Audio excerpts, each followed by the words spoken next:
ABC institute में आपका स्वागत है। और आज हम सीखेंगे कि हमारी रेफ्रिजरेशन साइकिल कैसे काम करती है और किस तरह हमारे इसके अंदर पार्ट काम करते हैं। तो जैसे आप देख सकते हो मैंने रेफ्रिजरेशन साइकिल बना दी है। जो हम कर रहे हैं ये एसी का है प्रॉपर एसी। क्योंकि इसमें मोटर दे दी ना हमने। अच्छा, यदि मोटर हटा दे तो फिर ये सब पे लागू हो जाती है, Only- लेकिन एसी का है तो एसी पे आएगा ये। ओके, AC खाली हम रेफ्रिजरेशन साइकिल बनाते हैं और ये नहीं बनाते तो फिर हमारी खाली रेफ्रिजरेशन साइकिल पर जाती है। ठीक है, तो हमारी इसमें वीडियो अलग अलग भी बन जाएंगी, जैसे विंडो की अलग बन गई, स्प्लिट की अलग बन गई। तो हेलो गाइस, एबीसी इंस्टीट्यूट में आपका स्वागत है। और आज हम बात करेंगे रेफ्रिजरेशन साइकिल की। जैसे आपने देखा होगा कि एसी में आजकल एसी का चलन बहुत ज़्यादा बढ़ चुका है और आजकल हर किसी की ज़रूरत बन चुकी है। तो रेफ्रिजरेशन की हम इसलिए बात करेंगे कि हमारा कैसे काम करता है इसके अंदर। तो हमारे पास ये डिवाइस लगी हुई है कंप्रेसर, ये हमारी कंडेंसर कॉइल है, ये फ़िल्टर है, ये हमारे पास कैपिलरी फ़िल्टर है और ये इवापोरेटर कॉइल है और ये एक्यूमुलेटर है। तो हमारी गैस जब हम कंप्रेसर को चलाते हैं तो हमारी गैस सेक्शन से सक करी जाती है और डिस्चार्ज से जाती है। जब डिस्चार्ज से जाती है तो ये गैस हमारी हाई प्रेशर और हाई टेम्परेचर पे जाती है। जब हाई टेम्परेचर गैस जाती है तो हम यहाँ फ़ैन लगाने के बाद इसकी गर्मी को बाहर निकाल देते हैं, जिससे कि ये गैस हमारी लिक्विड में चेंज हो जाती है। तो जब लिक्विड में गैस चेंज हो जाएगी तो हमारी यहाँ फ़िल्टर पे जाएगी, यहाँ फ़िल्ट्रेशन होगा, यहाँ फ़िल्टर भी लगा हो सकता है और यहाँ ड्रायर भी लगा हो सकता है। उसके बाद हम कैपिलरी में गैस को भेजेंगे और कैपिलरी में सुराख बंद कम होने की वजह से इसका प्रेशर कम हो जाएगा। जब प्रेशर कम हो जाएगा, गैस हमारी लिक्विड में है तो यहाँ भी लिक्विड में रहेगी, लेकिन प्रेशर हमारा कम होने की वजह से ये टेम्परेचर कम हो जाएगा। जब प्रेशर कम हो जाएगा तो हमारी कूलिंग कॉइल पूरी चिल्ड हो जाएगी और इसके पंखा जो लगा हुआ है इसके द्वारा हम कमरे को ठंडा कर लेंगे। जब हमारा कमरा ठंडा होगा तो इसमें कुछ गैस के अंदर से ठंडक निकल जाएगी और निकलने के बाद हमारी ये गैस वेपर्स में कन्वर्ट होने लगेगी। हमने यहाँ पे एक्यूमुलेटर लगा रखा है। इसका कार्य है, यदि हमारी गैस यहाँ से एक्यूमुलेटर के लिए जब जाएगी, यदि गलती से लिक्विड चला जाता है तो यहाँ पे इकट्ठा हो जाएगा। इकट्ठा होने के बाद कंप्रेसर की हीट मिलने पे ये भी वेपर्स में कन्वर्ट हो जाएगा और कंप्रेसर में इंटर कर जाएगा। इस प्रकार ये कार्य प्रॉपर करता रहता है और ये सिद्धांत चलता रहता है इस पर। अब हम बात करेंगे इसमें क्या क्या फॉल्ट आ सकता है। तो इसमें हमारा फ़ैन लगा हुआ है जो इन दोनों के लिए हवा के लिए काम करता है। हवा इससे बाहर निकालता है और इसके अंदर सक करवा के कमरे में हवा ठंडी करता है। यदि हमारा कंडेंसर यदि ये गंदा होता है या हमारा फ़ैन काम नहीं कर रहा है प्रॉपर, तो हमारा कंप्रेसर हाई एम्पियर पे जाके ट्रिप हो जाएगा। और यदि कंप्रेसर ही हमारा काम नहीं कर रहा है तो ये सर्कुलेशन पूरा बंद हो जाएगा, फिर हमारी मशीन काम ही नहीं करेगी। फिर उसके बाद फॉल्ट आता है कि यदि हमारी कैपिलरी ब्लॉक हो गई तो गैस को हमारी कूलिंग कॉइल में नहीं आने देगी। उसकी वजह से हमारा गैस का सर्कुलेशन रुक जाएगा, तब भी कूलिंग की प्रॉब्लम आएगी। दूसरी प्रॉब्लम आएगी यदि इसके ऊपर जस्ट जम गई या ये ब्लोअर काम नहीं करेगा, तब भी क्या होगा कि इसके अंदर एयर फ्लो प्रॉपर नहीं बन पाएगा और हमारी जो लिक्विड है ये वेपर्स में कन्वर्ट नहीं होगी और लिक्विड ही हमारे कंप्रेसर में एंटर कर जाएगा। इससे हमारे कंप्रेसर को नुकसान होगा। तो कभी भी कोई भी हमारी जो फॉल्ट आएगा तो हम देखेंगे कि हमारा हाई साइड फॉल्ट आ रहा है या हमारा लो साइड आ रहा है। तो हाई साइड जो जितने भी फॉल्ट बनेंगे इसके हाफ पोर्शन में इसमें बनेंगे कंडेंसर कॉइल में कंप्रेसर की वजह से और इस फ़ैन की वजह से, और लो साइड के फॉल्ट जो बनेंगे वो फ़ैन की वजह से और आपकी कूलिंग कॉइल और कैपिलरी की वजह से बनेंगे। तो इस प्रकार आप देख सकते हो। और जैसे कि इसका प्रेशर होता है, डिस्चार्ज का जो प्रेशर होता है, यदि हम 22 नंबर गैस की बात करें तो 250 से 300 प्रेशर चलेगा। और यदि इसी में गैस दूसरी हुई 410 हुई तो इसका 450 से 500 PSI प्रेशर चला जाएगा। तो जितनी भी गैस का डिफरेंसेज है हमने सारा इस पर लिख दिया है। और इसी प्रकार इस सेक्शन में जो प्रेशर होगा वो कम होगा। यदि हम 22 नंबर की बात करेंगे तो 60 से 75 PSI इसका बैक प्रेशर रहेगा 22 नंबर गैस का। यदि 410 की बात करें तो इसका जो सेक्शन प्रेशर होगा 120 से लेके 130 तक रहेगा। तो जितनी भी गैसें हैं सबकी हमने इसमें लिस्ट बना दी है और हमारे पास सारी लिस्टें हैं कौन सी गैस का कितना प्रेशर रहता है। तो जब भी हमारे यहाँ पे जो भी ट्रेनिंग लेते हैं हम सब उनको प्रोवाइड करते हैं और सारा हम उनको बताते हैं और हमारे पास उनकी पूरी डिटेल होती है।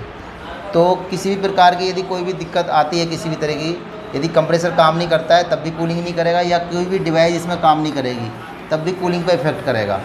तो इसी तरीके से यदि हम इसको प्रॉपर तरीके से चेक करेंगे तो हमारा सारा इसमें हमारा गेज लगा सकते हैं और इस कंप्रेसर की स्थिति जानने के लिए हम एम्पीयर मीटर का यूज कर सकते हैं।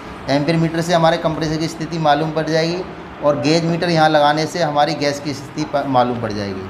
तो इस प्रकार हम इसको देख सकते हैं कि क्या क्या प्रॉब्लम आ रही है। सर गैस ना बहुत सारा एसी में हम लोग जैसे लोग डालते हैं, हमने न्यूज़ भी सुना कि गैस डालते टाइम ब्लास्ट हो जाता है।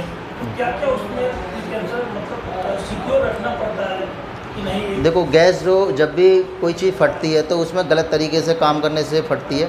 कि मान के चलो उन्होंने गैस जो डाली है तो उन्होंने मिक्स कर दी कोई गैस, ऑलरेडी सिस्टम में हमारी गैस पड़ी हुई है और हमने उसमें दूसरे नंबर की गैस डाल देंगे तो वो क्या दोनों गैसें रिएक्शन करेंगी।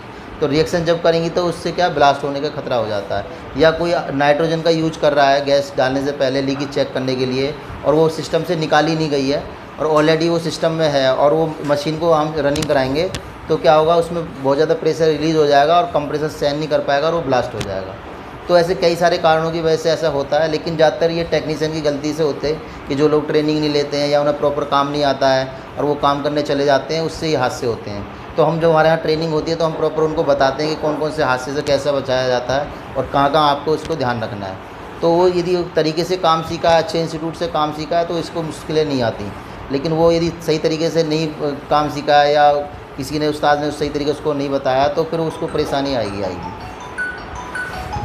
तो यदि कोई भी सवाल है आप कर सकते हो। कभी कभी कंडीशन को ऐसा आइस जम जाती है बहुत ज़्यादा, तो मतलब विंड भी नहीं होती, लाइट भी नहीं होती, बाकी जब भी रहती है। देखो एसी में यदि आइस जम रही है तो आइस जो आएगी लो कंडीशन में आएगी, क्योंकि हमारी जो आइस जो चलती है, जो हमारी गैस जो ये चलती है, ये जब ज़्यादा चिल्ड हो जाएगी तो आइस में कन्वर्ट हो जाएगी। तो उसके रीज़न क्या होगा, या तो आपकी ये ब्लोअर मोटर का जो साइड है ये काम नहीं कर रहा होगा या इस पर बहुत सारी जस्ट जमी होगी। तो जब जस्ट जमेगी तो क्या होगा, हमारे जो लिक्विड है गैस, तो लिक्विड ही गैस कंप्रेसर तक आ जाएगी और उसके पास सारे में आइस जम जाएगी। और आपका यदि ब्लोअर का ये वाला हिस्सा नहीं चल रहा होगा, ये टूट गया है किसी वजह से, तब भी हवा का सर्कुलेशन नहीं बनेगा तो लिक्विड ही गैस हमारे इंटर करेगी गैस में, तो वो सारी आइस में ही कन्वर्ट होगी।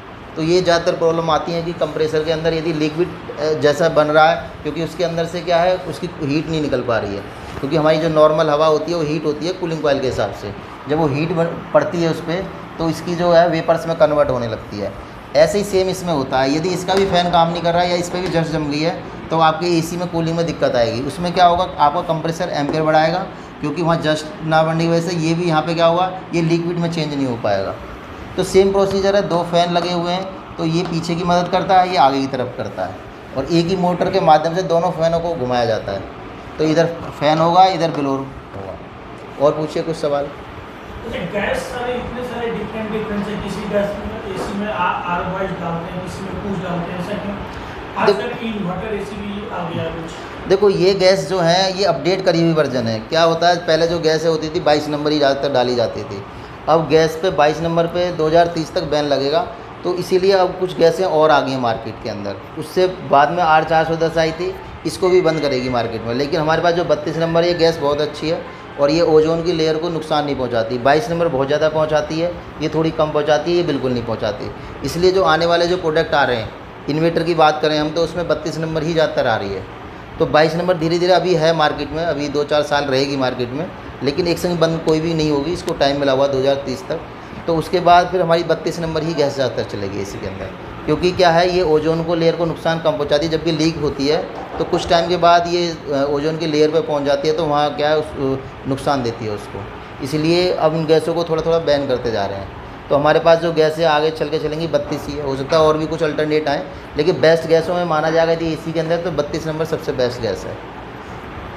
और किसी का सवाल कुछ हो? अच्छा सर, फ्रीज में ना गैस को बर्फ क्यों, आइस क्यों जम जाता है?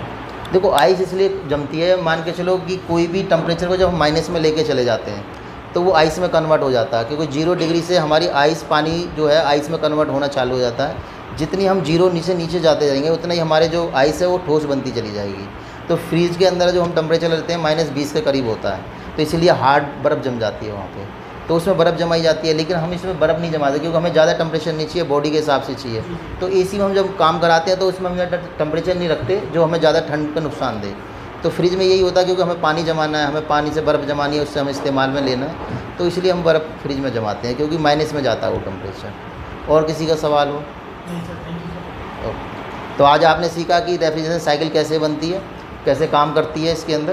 तो आपको कोई मुश्किल नहीं आएगी जब आप इस तरीके से, और आप हमारे यहाँ सर्किट भी लेके जाओगे, सारा कुछ लेके जाओगे, तो उसमें सारी डिटेलें लिखी होंगी, किस तरह काम होता है, किस तरीके से होता है। तो आप किसी भी कंपनी का, किसी भी गैस का काम आप प्रॉपर तरीके से कर सकते हो। ठीक है, तो आज के लिए धन्यवाद।